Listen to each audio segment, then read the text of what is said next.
Hello everyone, welcome to my channel CIB with शो। तो friends जो है सीआईबी का जो नया सिलेबस आया हुआ है उसमें नंबर ऑफ़ अटेम्प्ट्स को लेकर के काफ़ी सारी क्वेरीज आ रही हैं मेरे पास में।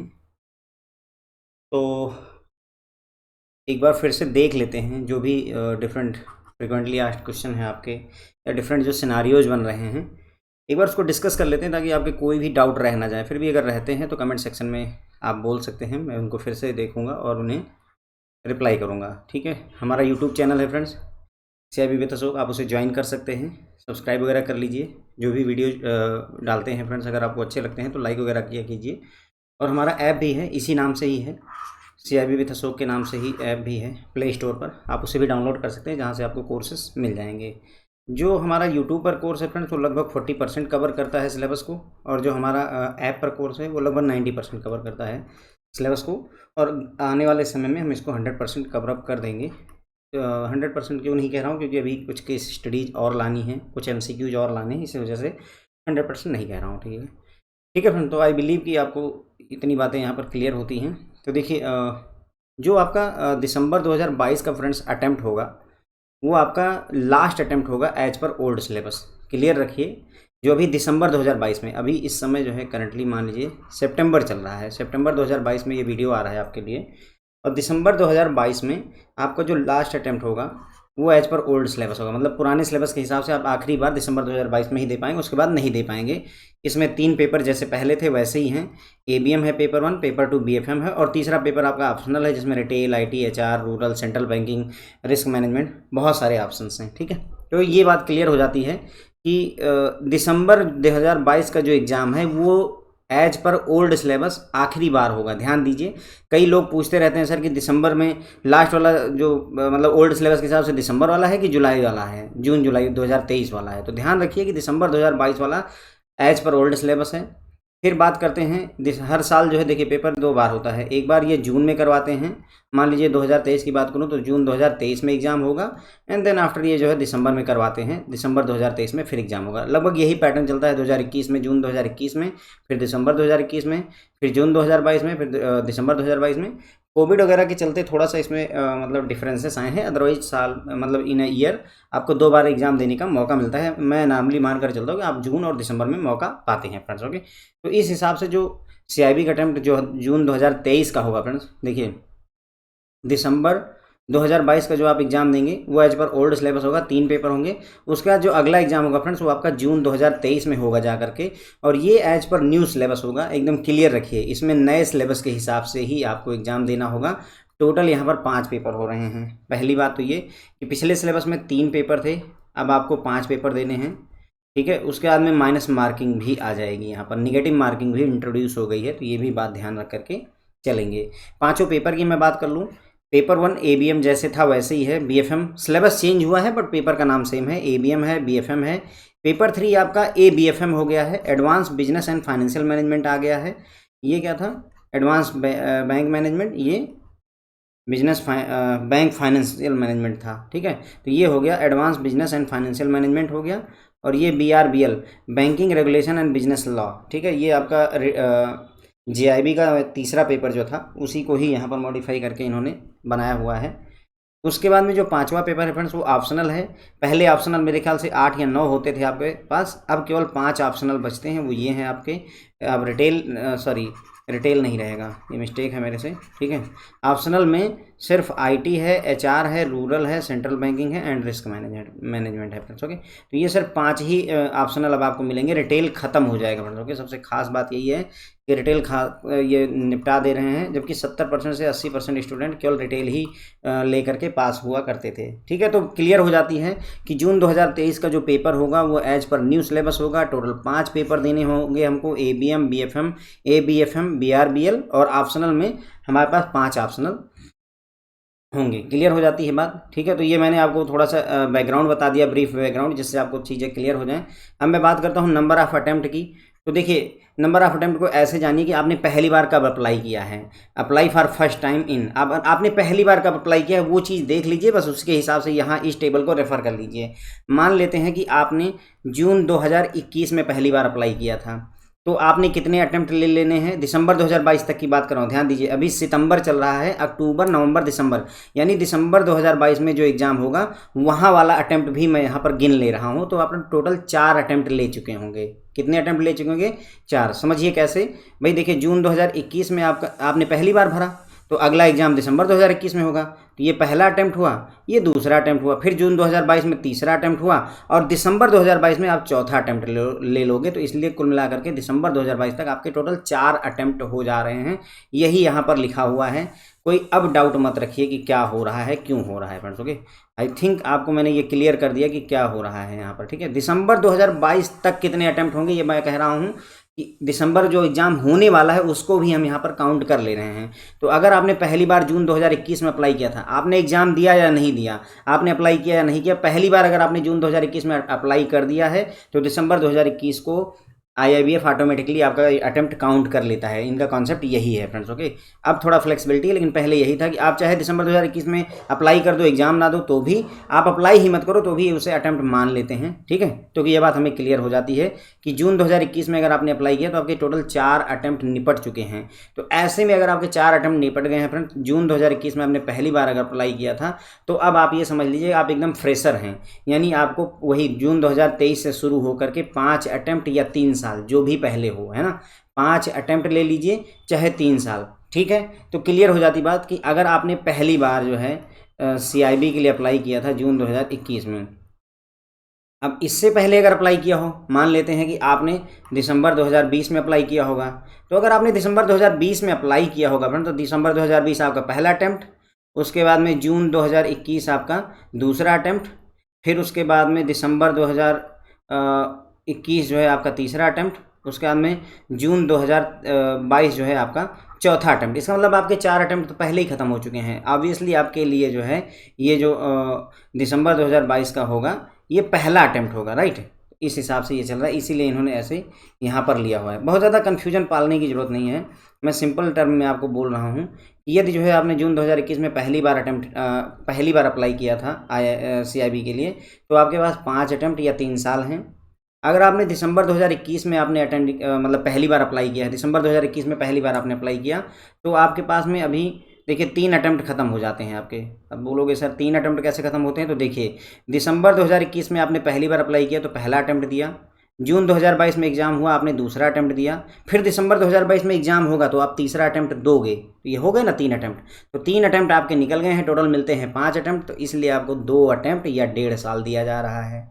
क्लियर हुई बात। तो यदि आपने दिसंबर 2021 में पहली बार अप्लाई किया है CIB के लिए, तो आपको बचते हैं 2 अटैम्प्ट या 1.5 साल, जो आपकी मर्जी करे। ठीक है, अभी आगे हम देख लेंगे कि आप 5 अटैम्प्ट लेना चाहोगे, 2 अटैम्प्ट लेना चाहोगे, वो ठीक है। पर यह है दिसंबर 2021 में आपने पहली बार अगर अप्लाई किया है तो आपके पास 2 अटैम्प्ट बचे हुए हैं या 1.5 साल, जो भी पहले हो जाए। ओके, अगर आपने जून 2022 में अप्लाई किया, मतलब अभी जो पिछला एग्जाम हुआ था जून 2022 का, अगर उसमें आपने अप्लाई किया है तो जून 2022 में आपने एक एग्ज़ाम दिया और दिसंबर 2022 में आप दूसरा एग्जाम दे दोगे, तो 2 एग्जाम आपने दे दिए हैं, 2 अटैम्प्ट पहले ही खत्म हो गए, तो आपके पास बचते हैं फ्रेंड 3 अटैम्प्ट। टोटल 5 अटैम्प्ट में से 3 अटैम्प्ट बचते हैं या 2 साल का टाइम दिया जा रहा है। कोई डाउट नहीं रहना चाहिए अभी। अब अगर मान लीजिए इससे भी आगे बढ़ते हैं, आपने पहली बार जो है दिसंबर 2022 में ही अप्लाई करना है, दिसंबर 2022 में आप पहली बार अप्लाई कर रहे हैं, मतलब जो एग्ज़ाम अभी होने वाला है, तो जो एग्ज़ाम अभी होने वाला है फ्रेंड दिसंबर 2022 में अभी एग्ज़ाम होगा, जिसका हम अभी जो है 30 सितंबर से अप्लाई करेंगे। यदि वो आप पहली बार उस समय अप्लाई कर रहे हो तो ये आपका पहला अटैम्प्ट होगा। दिसंबर 2022 में आप एक अटैम्प्ट ले लोगे, तो अब इसलिए आपका 4 अटैम्प्ट बचेंगे या 2.5 साल का आपको टाइम दे रहे हैं फ्रेंड्स। ओके, तो कुल मिलाकर जितने अटैम्प्ट है फ्रेंड्स उससे 6 महीने ज़्यादा ही दे रहे हैं। अगर आपका 2 अटैम्प्ट बचे हैं तो आपको देखिए 3 मतलब जो है 6 महीने के 3 बैच मिल रहे हैं, 1.5 साल हो रहा है। अगर आपका 3 अटैम्प्ट हैं तो यूँ समझ लीजिए 4 अटैम्प्ट में जितना समय लगेगा 2 साल मिल रहा है। अगर आपका 4 अटैम्प्ट है तो यूँ समझ लीजिए कि 5 अटैम्प्ट में जितना समय लगेगा 2.5 साल, उतना दे रहे हैं। एक मतलब 6 महीने एक्स्ट्रा देते हैं कुल मिला करके आपको। ठीक है, जैसे यहाँ 5 अटैम्प्ट हैं तो 6 अटैम्प्ट के बराबर समय दिया जा रहा है, 6 अटैम्प्ट में 3 साल लगते हैं ना। तो कुल मिला करके ये कॉन्सेप्ट चला हुआ है। मेरे ख्याल से अब आपके मन में फ्रेंड्स जो है ज़्यादा डाउट नहीं होना चाहिए, बहुत ही क्लियरली मैंने समझाने की कोशिश की है। इसमें ज़्यादा इस टेबल को सिंपल रेफ़र करिए, आप बस ये देख लीजिए कि आपने पहली बार कब अप्लाई किया है। कोई ऐसा स्टूडेंट है जिसने जून 2022 में अगर पहली बार अप्लाई किया है तो उसके पास 3 अटेम्प्ट हैं या 2 साल का समय है। बस सिंपल इस टेबल को ऐसे सिंपली रेफर करिए और कुछ मत करिए। अब अगर आप जून 2023 में पहली बार अप्लाई कर रहे हैं फ्रेंड्स, तो नए युग में आपका स्वागत है। यदि आप जून 2023 में पहली बार अगर अप्लाई कर रहे हैं तो नए सिलेबस में आपका स्वागत है। आपको 5 अटेम्प्ट या 3 साल का मौका मिलेगा। ओके, क्लियर हो जाती है बात कि अगर आप जून 2023 में पहली बार अप्लाई करते हैं, जो एकदम नए हैं, जो फ्रेशर्स हैं, जो अभी भी नहीं अप्लाई करेंगे दिसंबर वाले में, उनके लिए सिनेरियो है। जो दिसंबर में अभी जो एग्ज़ाम होने वाला उसमें पहली बार अप्लाई करेंगे फ्रेंड्स, उनके पास 4 अटेम्प्ट बचेंगे या 2.5 साल का समय बचेगा।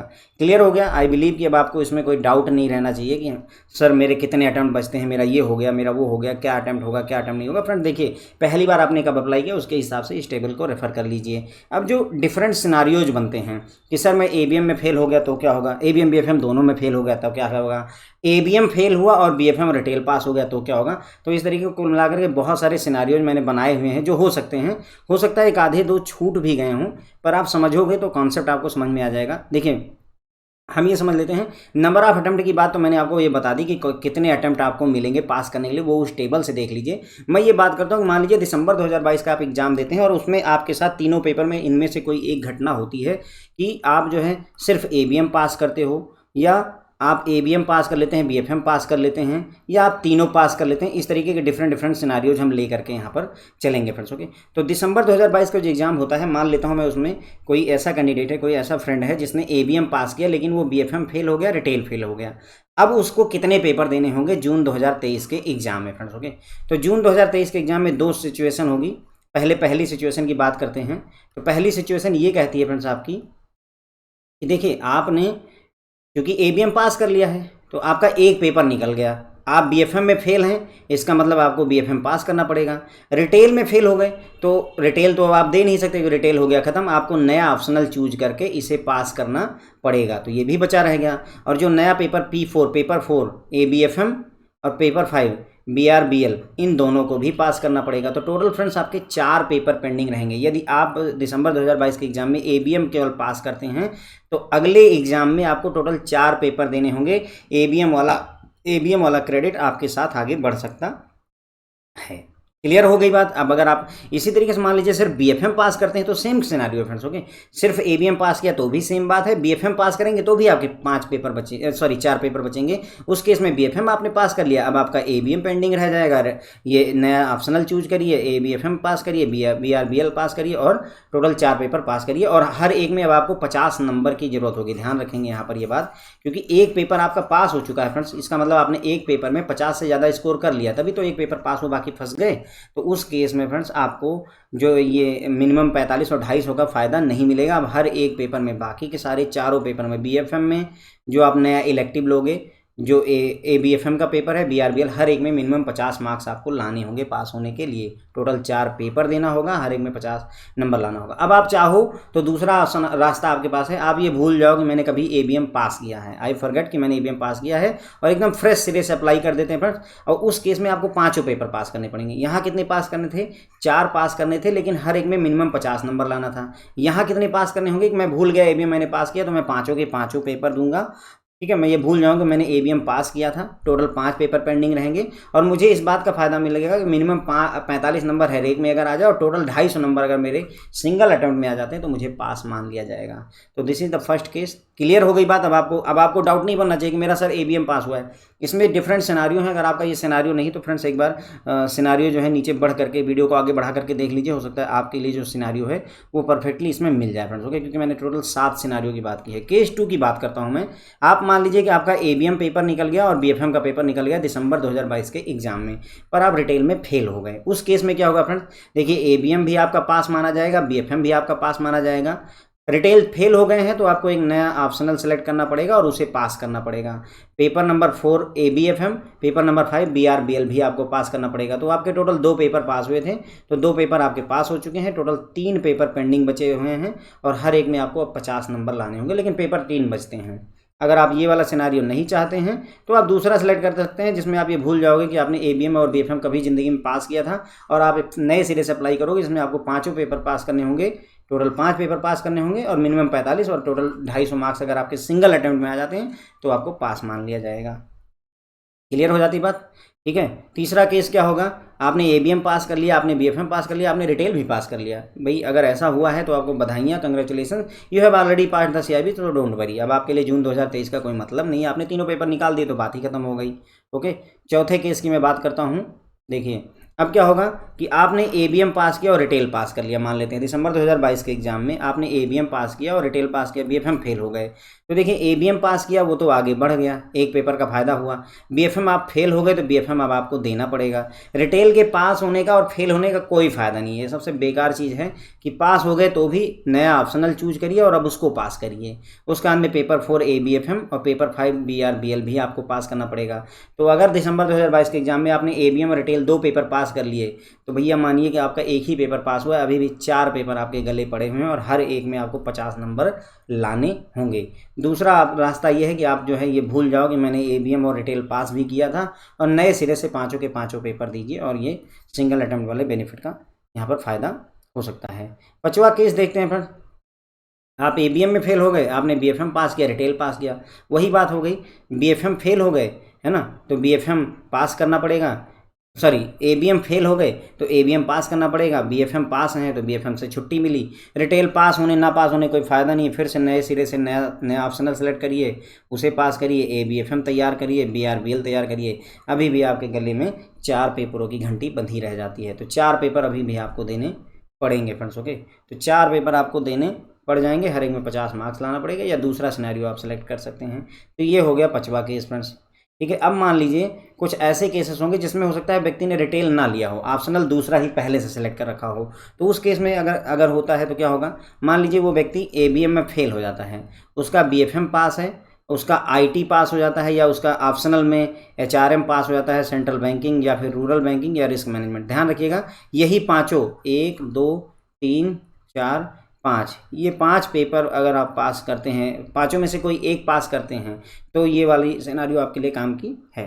तो उस केस में क्या होगा फ्रेंड, देखिए एबीएम फेल है तो इसको फेल ही मानेंगे, बीएफएम पास हो गए तो बीएफएम आपका खत्म हो गया, आईटी एचआरएम इनमें से कोई पास हो गए तो इसका मतलब पेपर 3 भी आपका पास हो गया। तो 2 पेपर आपके निकल गए फ्रेंड्स। ओके, अब बचते हैं ये 3 पेपर, एबीएम पास करना पड़ेगा प्लस 2 नए पेपर पास करने पड़ेंगे, तो 3 पेपर जो है आपको पास करने पड़ेंगे और कम से कम 50 मार्क्स हर एक में लाना पड़ेगा, या दूसरा सिनेरियो आप सेलेक्ट कर सकते हैं फ्रेंड्स। ओके, उसके बाद में यही इसी केस में ही मान लीजिए जैसे यहाँ पर क्या था, एक पेपर आपने, अब यहाँ जैसे बीएफएम पास किया है, हो सकता है ऐसा कोई स्टूडेंट हो जिसका एबीएम पास हो जाए और बीएफएम ना पास हो और आईटी पास हो जाए, तो एक ही केस है फ्रेंड्स। ओके, इसको अप डाउन करके आप समझ सकते हो, आपके ऊपर अप्लाई हो जाएगा।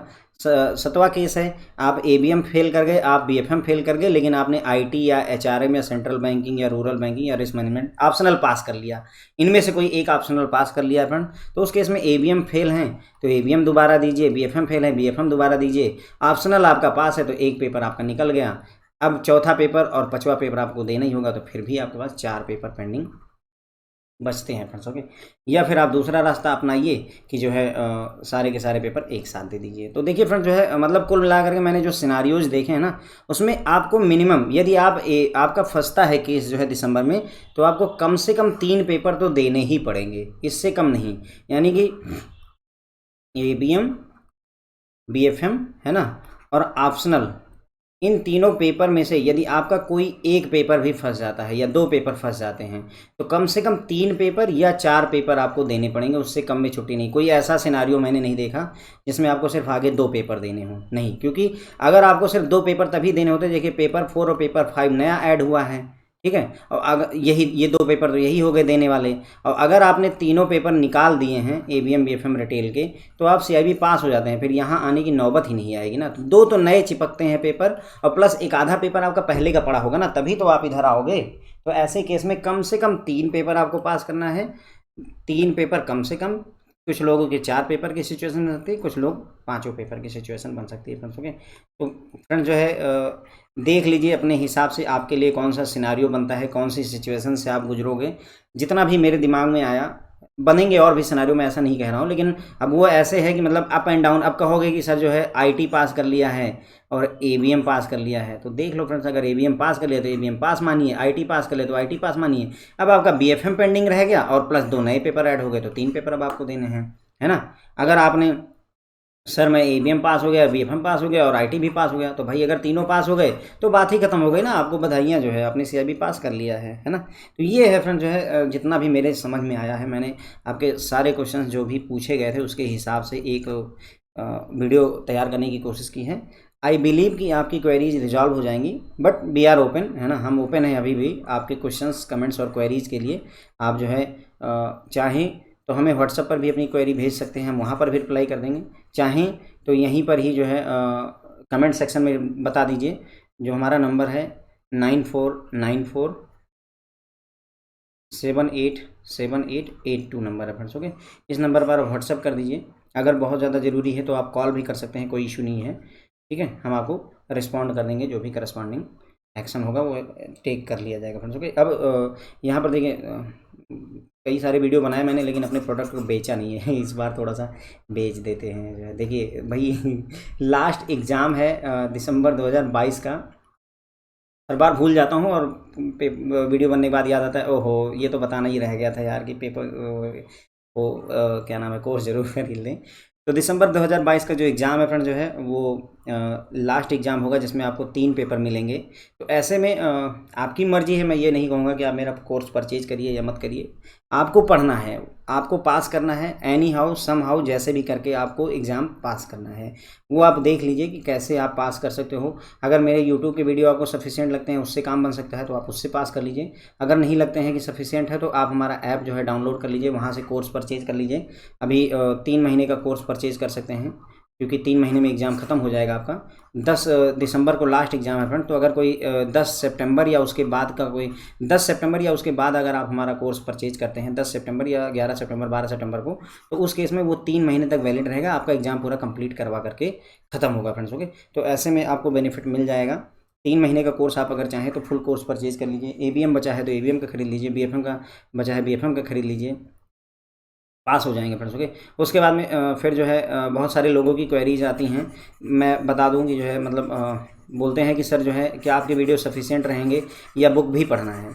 मैं ये बता दूं कि आप ना मतलब पहली बात तो बैंकर्स का इतना टाइम नहीं होता कि आप बुक पढ़ पाओगे, जो बात साफ सुथरी सी है ना। अगर आप बुक पढ़ पाते तो आप यूट्यूब पर ये सर्च करने ना आते कि सीआईबी कैसे पास किया जाए। ओके, तो ऐसे में बुक वगैरह के चक्कर में ना पड़िए, सिर्फ मेरे यूट्यूब के वीडियोस देख लीजिएगा पूरे के पूरे। जिन्होंने फ्रेंड टू बी फ्रैंक जो है, जिन्होंने 5 टाइम्स रिवाइज किया हुआ है, 5 टाइम्स, 60 से नीचे कभी आया नहीं है मार्क्स। पेपर कठिन भी हुए हैं तब भी 60 मार्क्स स्कोर हो जाते हैं। बहुत कठिन हुआ है उस केस में नहीं कहूँगा, एक बार का पेपर बहुत ज़्यादा कठिन हुआ था, उस बार तो 30 नंबर लाने भी जो है मतलब बहुत डिफ़िकल्ट हो गया था। 30 मार्क्स भी नहीं आए थे। मतलब इवन आप सोचो कि तुक्का लगाने पर 30 मार्क्स आ जाते हैं, कि हम ऐसे रैंडम भगवान का नाम लेकर के भी ABCD करें तो भी 25-30 मार्क्स आते हैं, उसमें पढ़ करके भी 30 मार्क्स नहीं है। तो मैं उस एक्सट्रीम केस की बात नहीं करता हूँ। अगर पेपर का थोड़ा सा मॉडरेट लेवल रहे तो उस केस में 60 मार्क्स 50 मार्क्स आसानी से आ जाते हैं फ्रेंड्स। ओके, तो यूट्यूब पर हमारे सारे वीडियोज़ देखिए।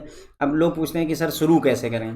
भाई देखिए सिलेबस हमने कवर कर रखा है। मान लीजिए आप एबीएम उठाते हो, है ना, एबीएम में मॉड्यूल ए है, देन बी है, देन सी है, देन डी है। आप उठाओ अभी 3 महीने का टाइम है तो हम पूरी तरह से पढ़ सकते हैं। मॉड्यूल ए में चैप्टर नंबर 1 उठाया, उसमें एक वीडियो देखा, चैप्टर नंबर 2 उठाया, उसमें 1-2 वीडियो देखा, चैप्टर नंबर 3 उठाया। सिक्वेंसली वो आपको प्लेलिस्ट बनी हुई है, सारे वीडियो जो उसमें एक तरफ से चलना शुरू होते हैं, देखना शुरू करिए। जैसे जैसे समय बीतेगा एक एक वीडियो देखते हुए चले जाइए। अगर आपको लगता है कि जो है कुछ क्रिस्प नोट बनाना है तो शार्ट नोट, एक जिस्ट टाइप का नोट बना लीजिए, थोड़े थोड़े पॉइंट्स उसमें इंपॉर्टेंट लिखते जाइए। उसके बाद में जो है जैसे जैसे समय बीतेगा फ्रेंड्स वैसे वैसे आप कॉन्फिडेंस गेन करते जाओगे, और कुछ ही समय में मतलब जो है जब आप एक बार सिलेबस पूरा मतलब एक बार पूरा पेपर मान लीजिए एबीएम के सारे वीडियोज़ देख चुके होंगे, तो आप धीरे धीरे आपको ये फील आने लगेगा कि नहीं मुझे समझ में आती हैं चीज़ें, मुझे पता हैं चीज़ें, मुझे मुझसे हो जाएंगी। मतलब ऐसा नहीं, जब आप एग्ज़ाम में बैठते हो फ्रेंड्स जो है हमारे वीडियोज़ को देख करके, जब आप सीआईबी के एग्ज़ाम में बैठते हो ना, तो वहाँ ऐसा नहीं कि आप एलिस इन द वंडरलैंड हो, कि मतलब सामने से क्या आ रहा है आपको, ऐसा नहीं है। ऐसी फील बिल्कुल भी नहीं आएगी। आपको ये पता होगा कि क्या चीज़ है।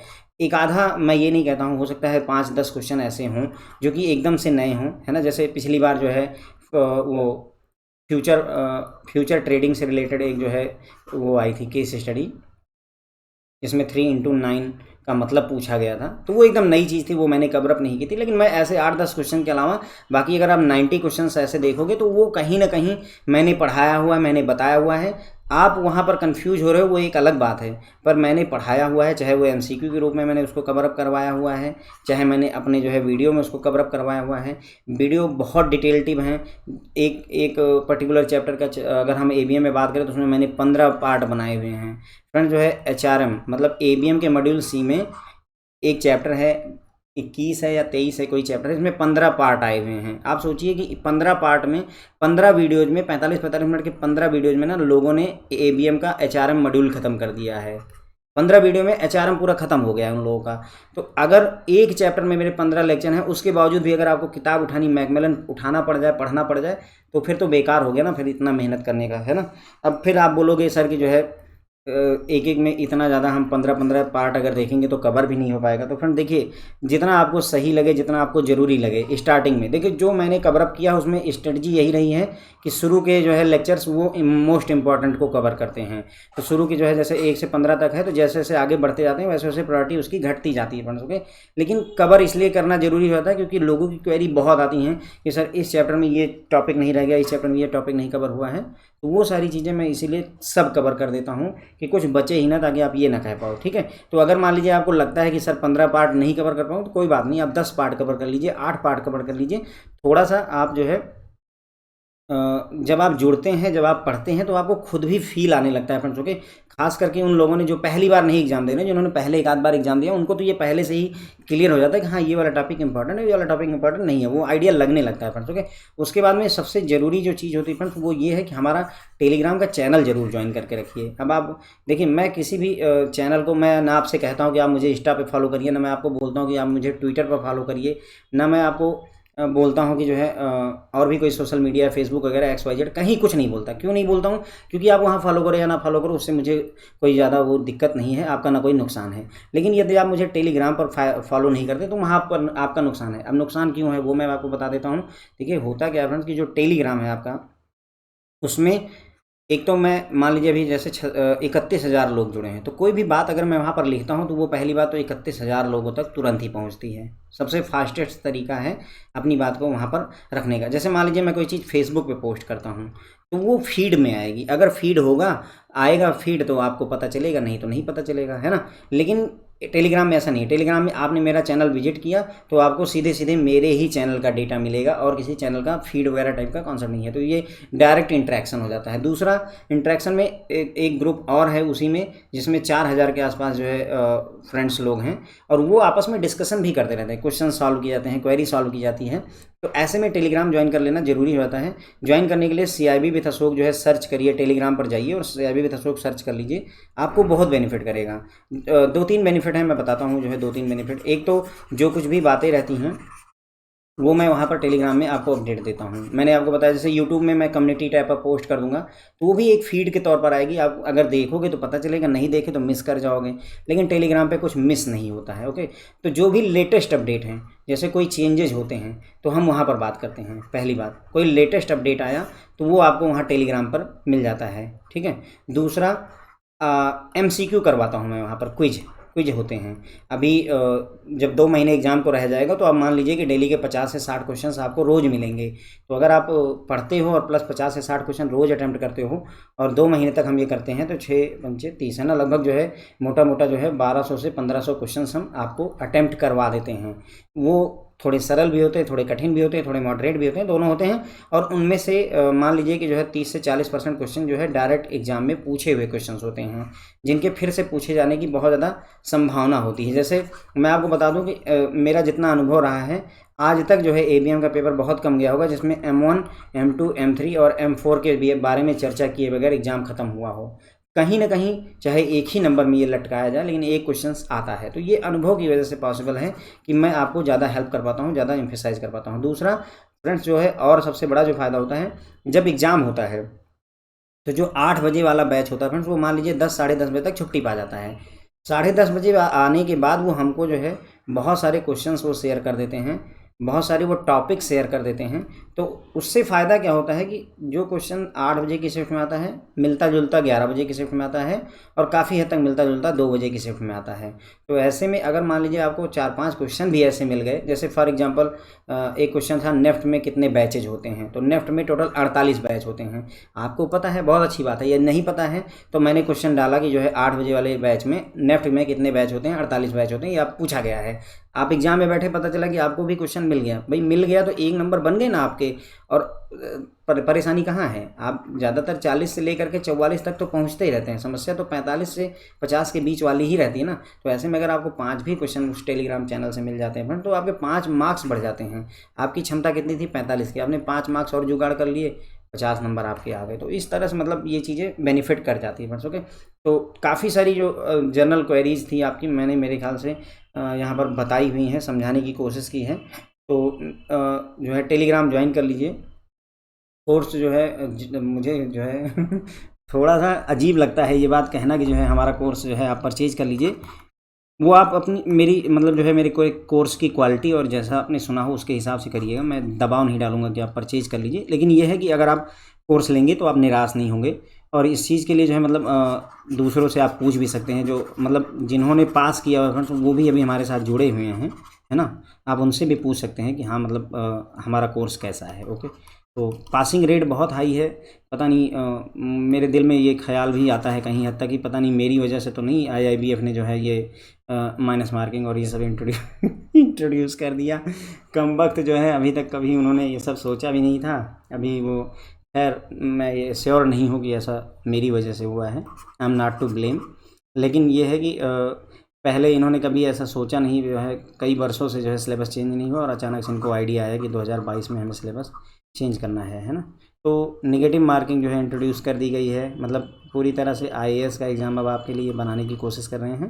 तो बेहतर है कि देखिए जो नए आएंगे उनके पास तो ऑप्शन होगा ही नहीं ना। जैसे आईबीपीएस में पहले जो है सिर्फ एक एग्ज़ाम होता था, है ना, सिर्फ एक एग्ज़ाम होता था और सिलेक्शन होता था। बाद में पता चला कि भाई अब प्री इंट्रोड्यूस हो रहा है और मेंस इंट्रोड्यूस हो रहा है, यानी पहले प्री देंगे फिर मेंस देंगे। तो अब जो जो अब जिनके पास में ऑप्शन ही नहीं है, जो उस समय आए जिन्होंने बैंकिंग की तैयारी तब शुरू की जब प्री और मेंस आ चुका था, तो वो तो बेगर्स कांड भी चूजर, उनके लिए तो मजबूरी की प्री और मेंस दोनों देना है। आपके पास में एक अटेम्प्ट है जिसमें आप चाहो तो सिर्फ 3 पेपर में निकाल सकते हो। आपके लिए बस यही इतना अच्छा है कि सिर्फ 3 पेपर में एक ही बार में निकाला जा सकता है। अब अगर आप चाहें तो जो है 3 पेपर में इसी बार जो है दिसंबर वाले एग्ज़ाम में कोशिश करिए फ्रेंड, जो है निकाल लीजिए। समय नहीं है, है ना, वर्क लाइफ बैलेंस नहीं बन रहा है, सारी चीज़ें देखनी हैं। फिर भी निराश होने की ज़रूरत नहीं है। बैंकिंग इंडस्ट्री थोड़ा सा फ्रस्ट्रेशन के दौर से गुजर रही है, और उस बात को मैं बहुत अच्छे से समझता हूँ फ्रेंड जो है।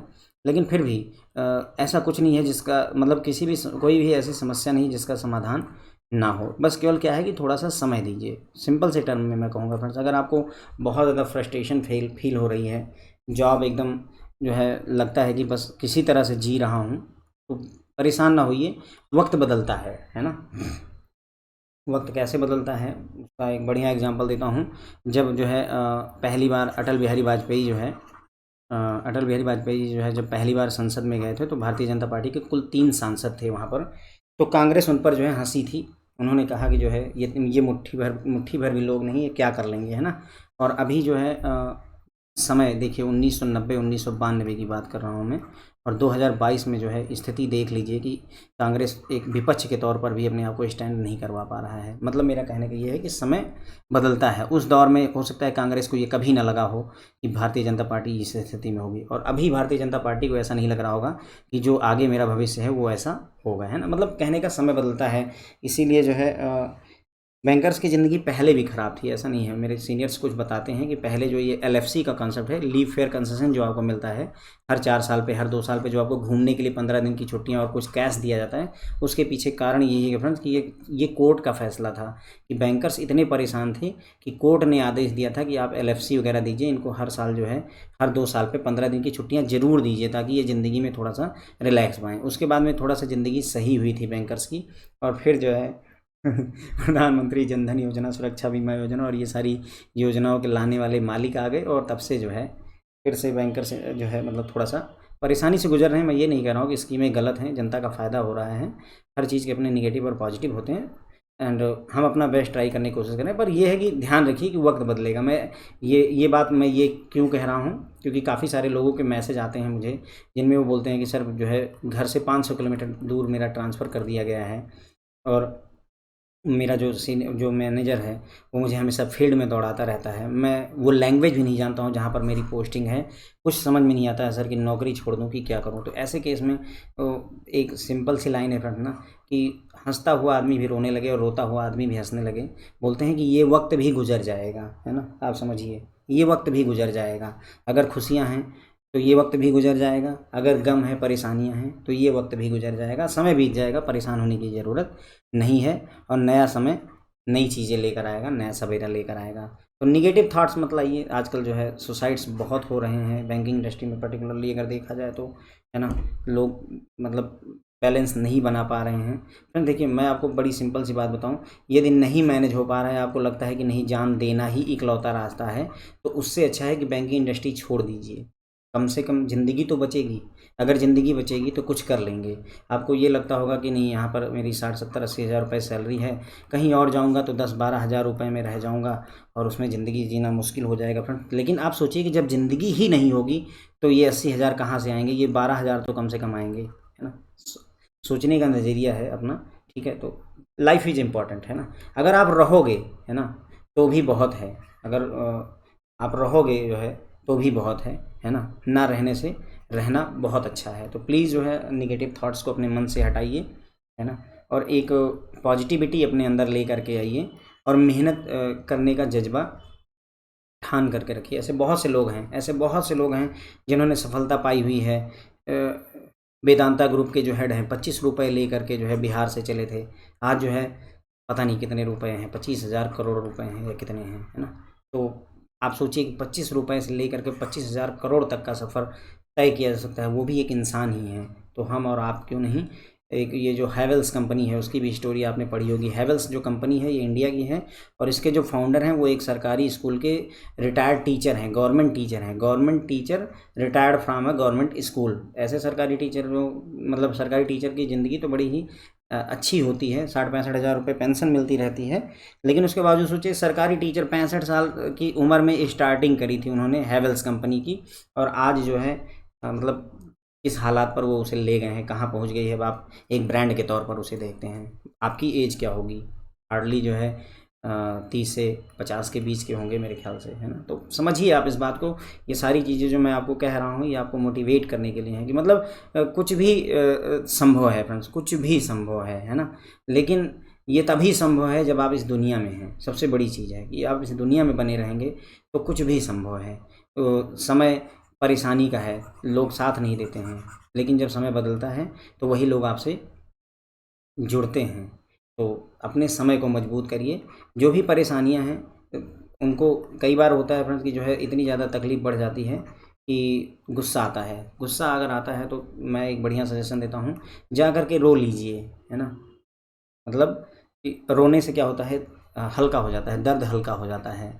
जैसे एक और है कि मतलब ज़रूरी नहीं कि हर बात का जवाब बोल के दिया जाए, ये बात आप समझिए। जैसे सचिन तेंदुलकर के केस में मैं बताता हूँ कि जैसे ही कोई भी बॉलर आता था इंडिया में, उसका सबसे पहला स्टेटमेंट होगा, मुझे सचिन तेंदुलकर का विकेट लेना है, उसी चीज़ के लिए मैं पैदा ही हुआ हूँ, ऐसे समझ लीजिए, ठीक है। लेकिन सचिन तेंदुलकर ये नहीं जवाब देते थे कि हाँ बेटा तुम्हें जो है हम बताएंगे। लेकिन जब वो फील्ड में पहुँचते थे तो आवाज़ नहीं करते थे, बात से नहीं बोलते थे, उनका बल्ला बोलता था। और मतलब 100 कब निकल गए, 150 कब निकल गए, पता भी नहीं चलता था। समझ रहे हैं। तो ज़रूरी नहीं है कि हर बात का जवाब बोल कर दिया जाए। आपके साथ किसी ने मिसबिहेव किया है तो उसका जवाब ज़रूरी नहीं कि आप वहीं पर बोल करके, चिल्ला करके, एब्यूजिव लैंग्वेज यूज करके दे दीजिए। नहीं, धैर्य रखिए और अपने काम से उस बात का जवाब दीजिए फ्रेंड्स। ओके, तो इसी के साथ में हम इस लेक्चर को यहाँ पर ख़त्म करेंगे। Thank you so much friends.